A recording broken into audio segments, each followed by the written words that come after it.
Here's a question that I couldn't stop thinking about.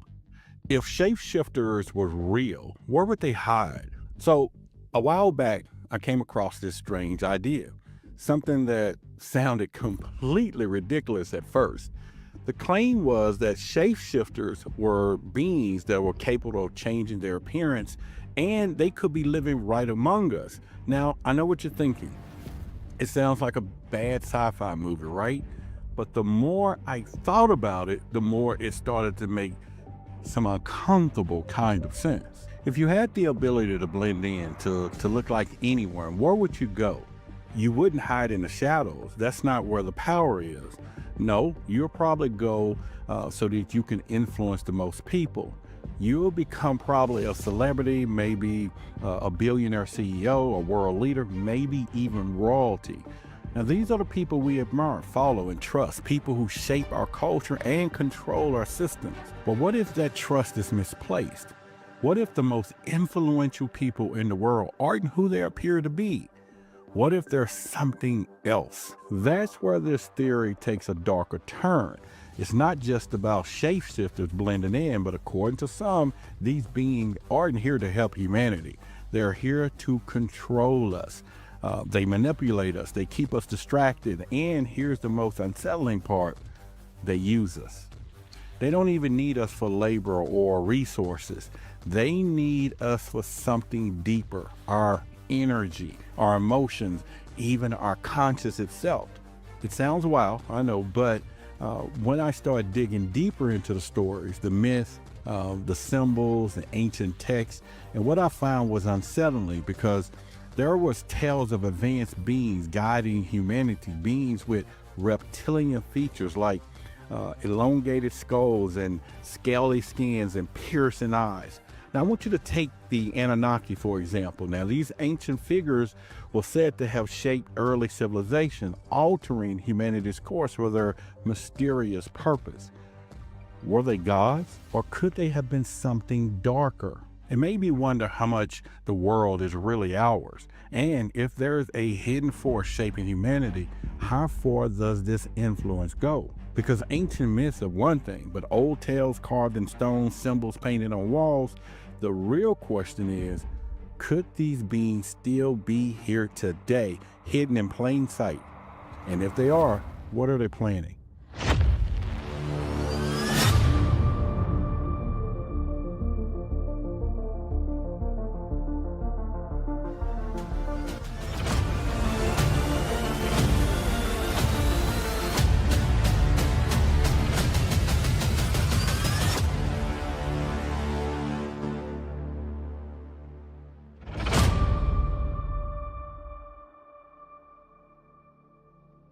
But what if those beings, those ancient beings never left? What if they were being here influencing the world we live in today? At first thought, I thought this was all just like a strange theory. Interesting, but not something could actually be happening. But then I started asking myself the bigger question. What if those ancient beings, the one described in the myths and legends, never left? What if they have been here all the time, hiding in plain sight? Then this idea isn't new, because over the years, researchers, conspiracy theorists, even independent whistleblowers have all suggested that they're powerful and that there's unseen forces that are shaping our world behind the curtains. And they believe there's a group of highly intelligent, some call them lizard people, and other people call them reptilians, who have mastered the art of blending in. Now, here's where it gets unsettling. These beings are said to have the ability to shapeshift, appear completely human, while they influence like our governments and corporations and even entire cultures. Now, let's pause for a moment. And imagine that if this is true, imagine some of the most powerful figures in our world, our leaders, our celebrities, even people we look up to aren't human at all. Instead, there's something darker, something with its own hidden agenda. Now, the theory goes a little deeper. These beings don't just want the power, they want total control. So when you think of wars, financial collapses, and societal divides, are these random events, or could they be orchestrated? Could this be a part of a larger plan to keep us distracted, divided, and easy to manipulate? Now, I couldn't help but wonder, if this is true, how will we even begin to see through it? How do we recognize someone who's mastered the art of blending in? And more importantly, if these beings are really among us, who can we trust? The eyes are useless when your mind is blind. But as strange as it sounds, there are hidden clues, hidden in our history, our culture, even the world that's around us today. And when you start putting together the pieces and then a picture that forms, it's something that you got to think about.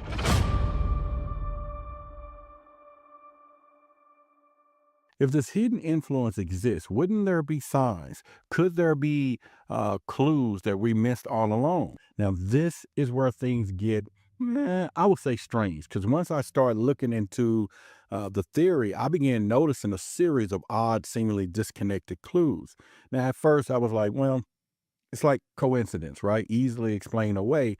But as I dug deeper, I couldn't help myself but see the patterns. And then when you start connecting the dots, those patterns become very hard to ignore. Now, let's start with one of the oldest and the most puzzling clues, the Sumerians. Thousands of years ago, this ancient civilization described beings, they call them the Anunnaki, and they're said that they had been descendants from heavens to guide humanity.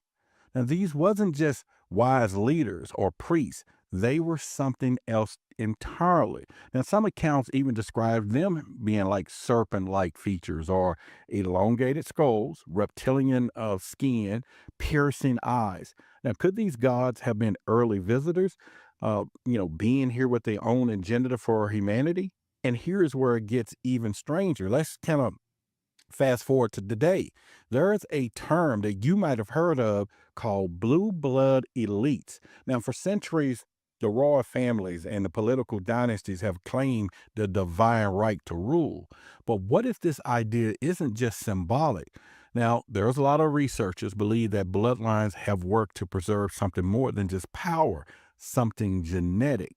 Now, the question will be, could these so-called elites carry that traits that connects them way back to the ancient beings?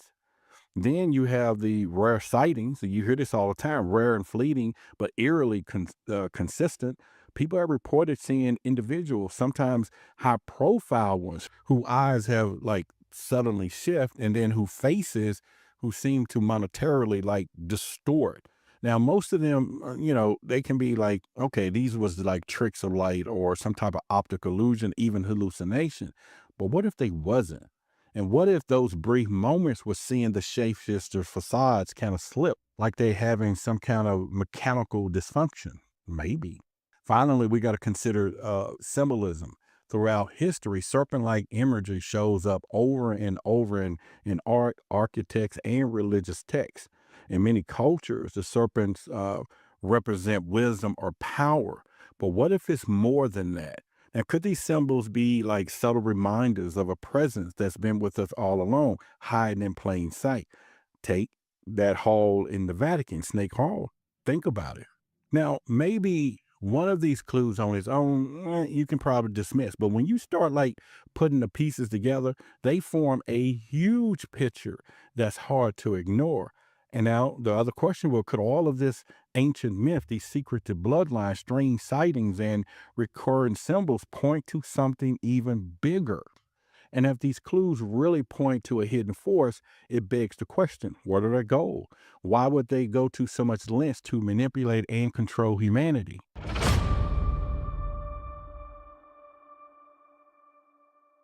Now, what if these clues aren't just a coincidence? What if these clues are all pieces of a hidden plan? Now, as I started piecing all this together, especially all these clues, the myth, the symbols, the sightings, one question kept coming back to me. If these beings exist, what do they want? What's the end game? Now, the answer, according to some researchers, some of the theorists, is far more unsettling than I expected. They believe that these beings, called shapeshifters, reptilians, whatever you want to name them, you can call them whatever, are blending into society for survival because their numbers are low and they're here to dominate. Think about it. If you wanted complete control over humanity, you wouldn't just rely on brute force or fear. You embed yourself into the very systems that people trust the most. Once again, we're talking about the government, the corporations, even religion.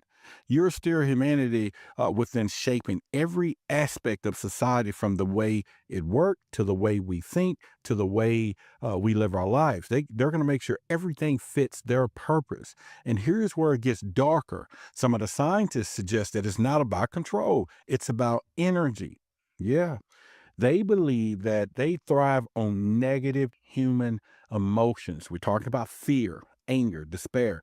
So once you get to think about the cycles of conflict that we see every day, we're talking about wars, financial collapses, political chaos. Could all this be intentional? Could this be designed to keep us distracted, divided, and emotionally drained? And the more I thought about it, I was like, you know what? This makes even more in eerie kind of sense, because once you think about all the world around us, the endless distractions, the constant outrage on social media, 24-hour news cycles, they all keep us on the edge. It's almost like everything is engineered to keep us in perpetual state of stress and anxiety. But what if that's the point? What if these beings need that energy to sustain themselves like batteries? You saw the movie The Matrix, right? And if that's true, it raises even bigger question. How much of our world is real? Our history, our beliefs, our even sense of identity. What if it's all been manipulated? What if everything we think we know has been carefully crafted to keep us blind to the presence? Your eyes are useless when your mind is blind. Now, if this theory is true, it changes everything. It forces us to kind of rethink who we are, where we come from, and what kind of world we're living in. But here's the strangest part: these ideas aren't new. See, when you can dig back into ancient myths and the legends, you'll find that it echoes of this conspiracy, stories that might hold the key to the understanding of what's really going on.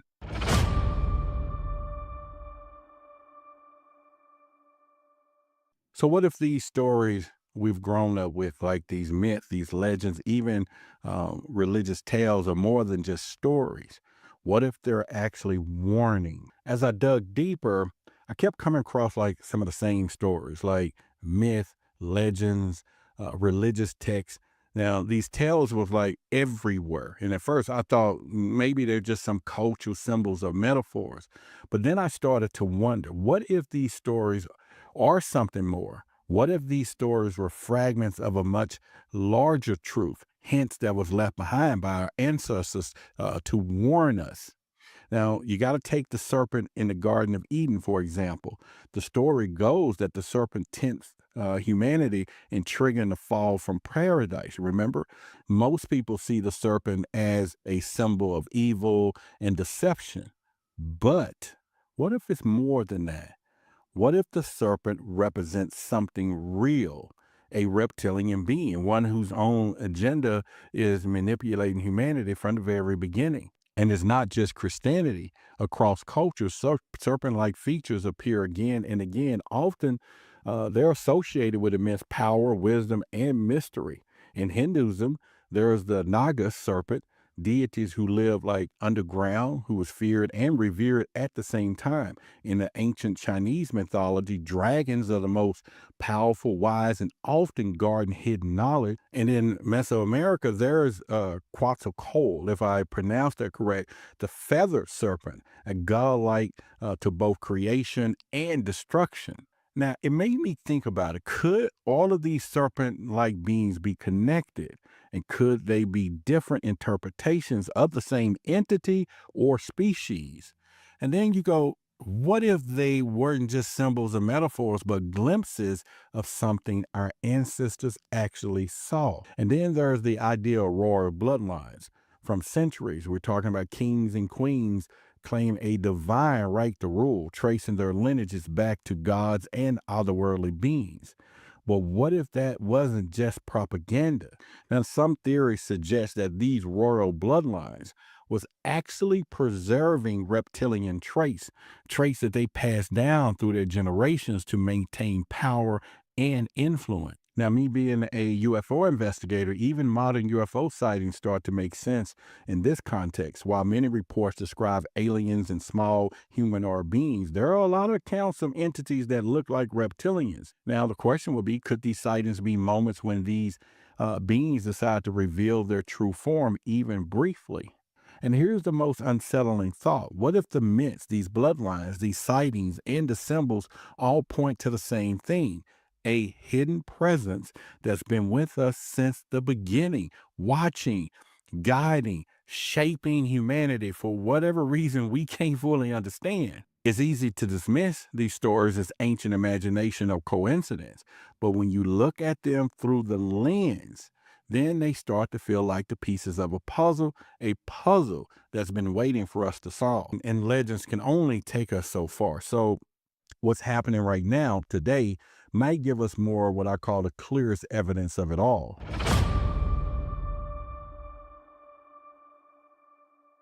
And if these beings are still among us, wouldn't there be signs? Could we be seeing like glimpse of the truth without even realizing it? So up until now, I've been talking about myth. I've been talking about like the symbols and ancient stories. But the strangest part, they're happening like right now. There's things happening today that seem to echo these ideas in ways that I can't even ignore. So take the ideal of these shapeshifters, for example. Over the years, there have been strange reports, moments that defy explanation. People claim to have seen public figures on camera whose eyes have seemed to flicker or change or almost reptilian for like a brief second. Then there's others, right? They describe sudden shift in facial features or some type of aurora that feels predatory. Most dismiss these as lighting tricks or camera glitches or even video artifacts. But what if they're not? What if these are really fleeting moments where we're seeing a crack in the sky, something like this slipping through? And then there's these whistleblowers. Over the years, former military personnel, we have government officials, even scientists have come forward with bizarre claims. They describe witnessing things that you can't even explain, events that hint a hidden presence of operating behind the scenes. Now, what's even more unsettling is how quickly individuals are discredited or silenced. And it makes you wonder, what are they trying to tell us? And why is it so important to shut them down? But perhaps the most chilling evidence isn't just the glitches or the testimonials, it's the patterns we see every day. I want you to look at the world around us. Political unrest, financial instability, endless cycles of fear and outrage. Social media keep us distracted. 24-hour news keep us anxious. And what if these aren't just side effects of some chaotic world? What if they are done by design? Now, some of these theories suggest that these beings don't just feed on fear and despair, they thrive on it. And the more divided and distraction and emotionally drained we are, the more energy we generate for them to harvest. Yeah, harvest like cattle. And if that's true, then every crisis, every moment of chaos might be more than it seems. And what if the real purpose of all of this turmoil is to keep us blind to the truth? And if this is true, it forces us to confront something even more unsettling. What does that mean for us? What does it say about our choices, our freedom, even humanity? And if everything we uncovered is true, what does that say about who we are? What does it mean for the world that we live in? And when I started piecing all this together, I couldn't shake the feeling that it wasn't just about ancient myth or modern glitches. It felt bigger. It felt like It was pointing to something much deeper, something that changes how we think, how we see the world. And it stopped me in my tracks. So it was like, Roderick, you got to look into this. Now, if these beings are really exist, if they've been here influencing humanity for centuries, it makes you wonder, are our lives really our own? I mean, like, think about it. What if our emotions are the things that I've always believed in, that makes us human? Or what if they wasn't ours entirely? What if they have been amplified? They have been manipulated, deliberately used against us. And if these beings feed off this negative energy, then every conflict, every crisis, every moment of despair could be part of their plan. And not by accident now. We're talking, but systems that are built to keep us generating emotions that they need. And here's where it gets personal. When I thought about this, I realized it's not just about humanity as a whole. It's about me. It's about you. If the theory is true, then even my choices, my fears, my struggles, even my ambition might not be free as I thought. And if these beings are shaping history, controlling culture, what does that make us? And are we just puppets, or someone else's game, or even worse, are we closer to livestock, and are we being managed and harvested for someone else's benefit? But here's the thing that stuck with me. If they're going to such great lengths to keep us distracted, to keep us in the dark, it means that they are afraid. And they're afraid of what might happen if we wake up. And they may be afraid of what we might start to do if we start asking questions, if we start seeing through the illusions that they built. And maybe that's not the real battle, not just uncovering the truth, but reclaiming what it means to be human. Because if everything we experience, our struggles, and I've said it before, our triumphs is part of their plan, then questioning and resisting it may be just one thing that they can't control. And if that's true, then we're left with one final question. What did we do next?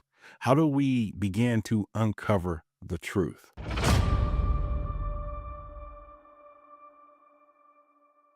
So, if all of this is true, what does it mean for us and what comes next?